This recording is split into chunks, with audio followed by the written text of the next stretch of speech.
In the standing wall supported resisted reach, you're going to start standing just about 3 to 4 inches or 5 inches in front of a wall, or in this case, a rack. You're going to have a band attached overhead with 2 loops. You can put your hands in each loop, and a ball between your knees, as you can see here. Sometimes a small soccer ball or something about this size will work just fine.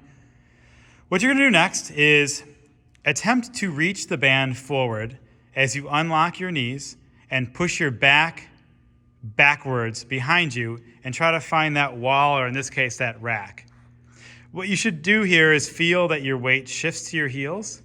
You should feel some of your abdominals as you reach the band forward.